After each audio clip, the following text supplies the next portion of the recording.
welcome to part 24 of the Legend of Zelda Skyward Sword playthrough. I almost forgot the part number. Yeah, almost did, but here we are, Ancient Cistern. This is Dungeon 4 of 7 of Skyward Sword. And this just generally has been considered the best dungeon in the game, if not one of the best in the entire franchise. Because it's really good. Yeah, because, you know, Zelda games are notorious for having bad water dungeons. This is a good water dungeon. I see. Yeah, it's actually designed very well, and half of the time you're not even spent in the water, so that might be a plus. Like, it's there. There's some puzzles to be done underwater, but it's not. You don't traverse through the water like you do with a lot of the other water dungeons in Zelda, because that's probably the contentious point a lot of people have with the other water dungeons in the franchise, because swimming controls aren't the best. Yeah. Who would have thought water levels would be fun if you don't have to interact with the water? I know, right? Yeah. Yeah, there are no iron boots or anything like that, so you don't have to keep pausing the screen to keep doing all that stuff, and yeah, no. None of the stuff like that. What they really do with the water is like what I did with that lily pad just there. It's a puzzle mechanic that you'll be using. Like, if you jump from a high point, you can flip the lily pad over, and trying to figure out if you need it for a platform or not to get it to the other side is where the thought process comes from. So, yeah, that's all cool and dandy. Yeah.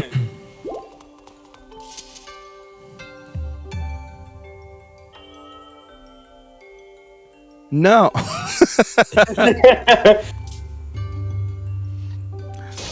I know who'll know the secret order. IGN. Time to look it up. Yeah. Yeah, no, yeah, the secret order I read, it's in the main room here. Or not, it's not here. You know, the room where you first enter in. That's the one that, it's basically in the center of the dungeon, and all the rooms that you will explore basically revolve around it. Okay. Yeah, that's how it's structured. It's sort of, I know that sounds kind of like the water temple from Ocarina of Time, but it's done better because you know why? There isn't no rising water levels at all. Yeah, no, this is a very fun dungeon. Here we go, lily pad, booyah. And by flipping that over, we uncover the pathway. Oh, I see. Yeah, exactly. That is kind of neat. Yeah, so I was trying to figure out which ones you need to platform on to flip them over. Uncover secrets, or the way forward. What if you mess up and have to turn it back over again? We don't have the dungeon item to do that yet. So Okay. this room specifically is made to be done without the dungeon item, so you don't have to worry about that. But there are other rooms where stuff like that will be required. But we need the dungeon item for that. So let's go get it. I mean, that's basically the mentality for like Zelda dungeons in general. Like, the first thing that you'd want to do is find the map first, and then go find the dungeon item, and then find the boss key, and so on and so forth. Yeah. It's basically what you want to do. If you want the compass, sure, I guess. Yeah, it's. I actually like that the maps in this one combine the function of the map and the compass, so we don't have to worry about an extra collectible. Yay. Yeah.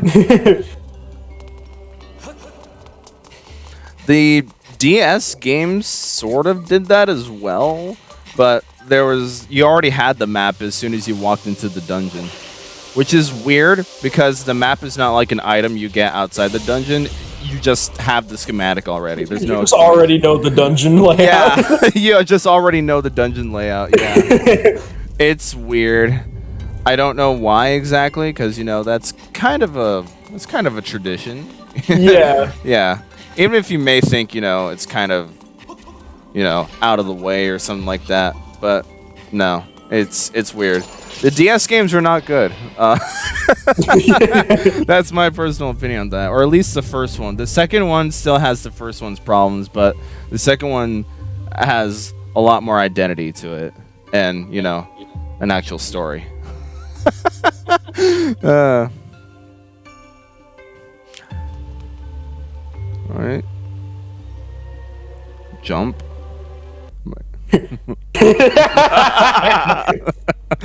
Hello there. Hello there. It's exactly how that played out in the movie. Exactly.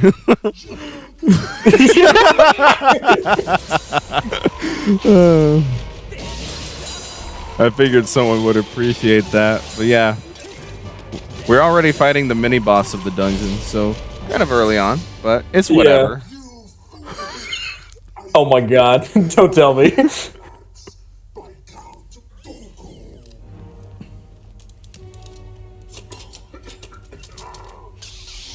Oh my god. I thought it was perfect. He's got 4 arms, just like the 4-arm guy from Star Wars. Let's go. Coincidence? Maybe. But you can see, it's now that he has like 4 blades, he, you know, puts them in a way that you have to strike the specific opening. Yeah. Ouch. Then when he does that, well, I could have stabbed him because there's a little tiny opening in there when he crosses all 4 of them like that. You can't stab through it and still hit him like that.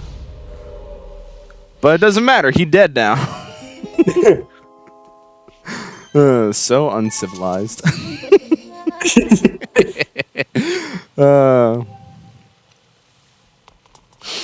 You still have yet to see a Star Wars movie, right? I watched like 1 or 2 when I was really young, but that was so long ago. I don't really remember what happens. Okay. I just know bits and pieces from like memes and clips that I've seen online. The prequel memes are the yeah, best exactly. memes. Yeah, it's almost as if the scripts are bad. So I've heard. Yeah. I think it'd be interesting to see, like, you know, an outsider like yourself watch all the Star Wars movies and be like, try to figure out why the fans are like this or why the fans are wrong about certain things, you know? Just get an outside perspective of things, not really invest into the franchise a whole lot, you know? Yeah, I think that's a pretty interesting like concept, like introducing someone who's never experienced or seen something that you're super familiar with. Right.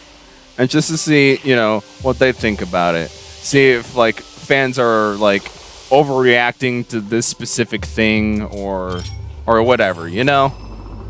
Because I've always thought about myself and, like, if one day I did want to get into the Halo franchise, because I know the fan base of the Halo franchise can be a bit, well, you know, nobody likes 4, 5, and Infinite. So I wanna understand why, or if like the hate towards 4, 5, and Infinite are over dramatic, you know? Because I don't know, being an outsider. I haven't really heard a whole lot about like people hating Infinite. I can understand why, because there was stuff that they promised on launch that never happened, and Yeah. like that. Like I can understand stuff like that, and I get that the like microtransactions are kind of scummy. Yeah, no, But- that's the thing. Like I don't. but like in terms of, you know, like as an actual game, like I think Halo Infinite it's definitely better than 4 and 5. I'll tell you that. That's what I figured as much, just hearing it from, like, you know, you guys who are fans of the franchise. And, you know, like, if I were to come, because I know that one of the strong suits of Halo is the story, but it's not the only strong suit it has, because you also have the multiplayer stuff in that. I don't really care for that kind of stuff. So, like, I hear that the Infinite story is kind of good, but, so I would say, like, nobody hates it, but, you know, it's the stuff outside of the story that people hate. I still haven't finished the story mode myself. I need to. I've been meaning to get back to it for a while, and I just never got around to it. But I mean, from what I have played, I definitely had fun with it. Gotcha. Like, it's definitely a fun game, and it seems like it's a pretty good story. Yeah, that's what I'm thinking. Because I generally just want, just from any game, because I don't really care about any of the extra modes any game has otherwise. If they have, well, because even Resident Evil 4, for how much I love that game, I barely touched the Mercenaries mode, which is just like an arcade style, like kill as many zombies as you can. I barely touched that thing because it's just not what I'm there to play. Yeah. And I'm basically like that with a whole bunch of other things. Like the only reason I ever bought Rainbow Six Siege was just so I could have the chance to play it with you guys one day.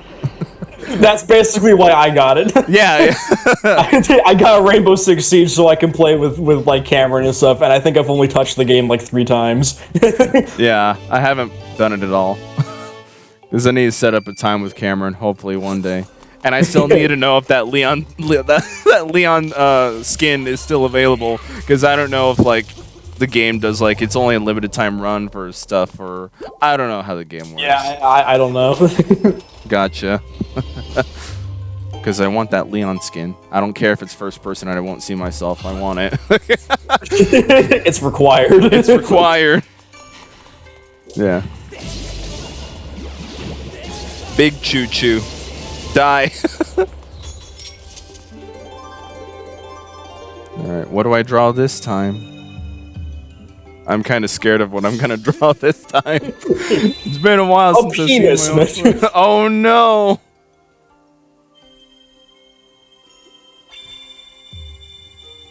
It's a line. See if you can guess it in the comments below. Oh, I think I'm trying to draw an outline of the game symbol. I guess it looks like a heart. Yeah, but no, this was the game to introduce in the Zelda franchise. You know, the Triforce symbol with like all the wings on it. You know what that looks like? Yeah, this is the game to introduce that. So it's become iconic along with the Triforce itself. Like you see it on a lot of shirts. Yeah. Like we just don't want a triangle on there. We want a triangle that looks oh!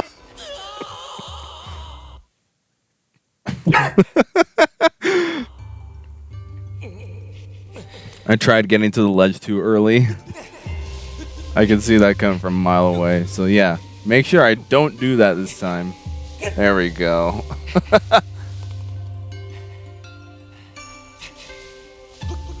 Then refill the gauge. Yeah, that's right. I think on my very first playthrough, I didn't know how exactly to traverse that vine cylinder correctly. I think I was trying to do it, you know, against the path instead of, or like against the turn instead of along with the turn, because I was a dumb kid, you know. So I think I had to leave the dungeon, go get a stamina potion, and then freaking come back to it. Brute force it. Yeah, I brute forced it because I'm dumb. I didn't think, hey, why don't you go along with the cylinder instead of against it? Oh, great idea. I mean, especially when you're a kid, yeah, sometimes you don't really understand like certain things, so you kind of do stupid stuff. Yeah, it's still the formative years of a child or a kid, a human, whatever. It's still the formative years, and so you haven't exactly like gotten down, like you haven't exactly understood all the cues, like all the visual cues or just all the whatever cues that a game might have, you know? Yeah. Like if you see like a round spinny thing, don't go against it unless the game forces you to. Go along with it, you know? Or if you see a big open room with like it's like there doesn't seem to be any danger there. Well, there isn't any danger there yet. So prepare yourself before you step into that room, you know? These are the kind of cues that a gamer should learn just growing up.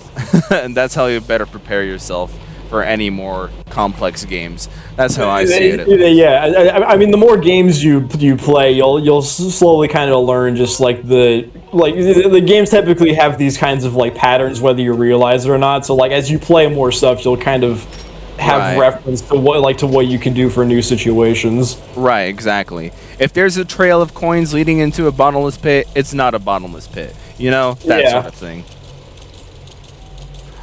But some games like to put coins in a bottomless pit and just die. Yeah, some games just say fuck you. Yeah, you see coins down there. Die. Those are usually the exceptions, though. Yeah, because it's probably a late game, you know. They probably know, so like, hey, let's just say fuck you. It doesn't matter that our game is called Dark Souls, and you only have so many dodge rolls you can do before your stamina refills.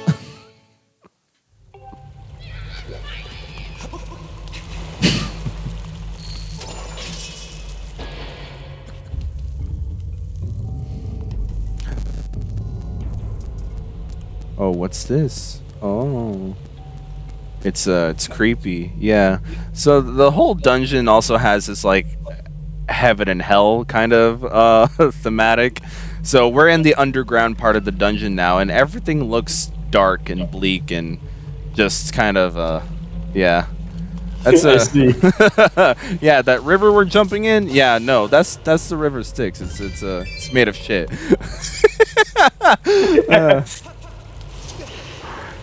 Yeah, no. So yeah, basically we did most of the puzzles, I think, in the outside. Oh, now we're back here. Yay. That was basically a taste of what we're going to see later.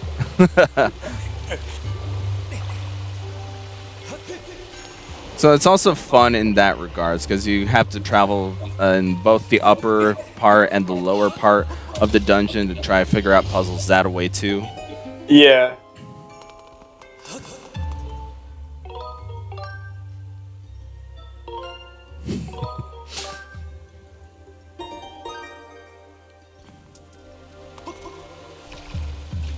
I saw something really cool the other day that was like, you know, like randomizers and stuff, like like for like Legend of Zelda or something like that. They'll put like all the different items in like weird random spots and stuff. So I am familiar with those. Yeah, I saw one that was like.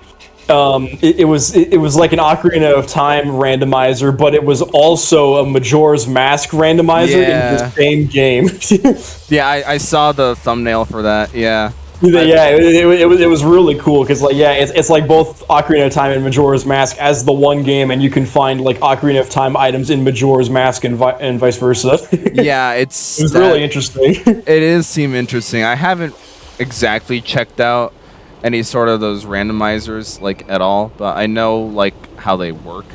I've seen a few videos of some like game randomizers and stuff, but I've never really looked like too much into that. Because you know the base game as it's developed has a certain way of how the game wants to be beaten, you know. So if you're suddenly given I don't know, the Triforce instead of the sword, how are you gonna beat the game? Well, I think because I looked a little bit into it actually like the other day because I was kind of interested, and there's like I don't know if it's like this for all randomizers, but you get it from like a website. You like give it like the emulator like ROM that you have, and it like generates a seed. So I'm assuming probably how the randomizers are made is that like all your items that you get are randomized, but it still tries to like have the stuff ordered in a way that you can still beat the game. That's what I would figure too. Yeah, because you don't want to, you know, soft lock yourself. Yeah, exactly. In case for whatever reason you got the bow instead of the bomb bag or whatever, you know. So I could probably see that. Like I see that working for like non-linear games such as like Zelda 1 or even like Super Metroid or whatever. But for like linear games like Ocarina of Time and Majora's Mask, I'm like, how do you do that? Yeah, Ocarina of Time, Majora's Mask. I saw one that was like a Pokemon randomizer where all of the maps were random. Oh no! Like you could go into like a Pokemon Center and it would take you to like the ship or whatever, or you would go into somebody's house and it would take you to like the 5th gym. Go into the gym. Oh look, it's he did a challenge where it was he like raced somebody else to try to beat all of the gyms and the Elite Four in order. Wow. Yeah.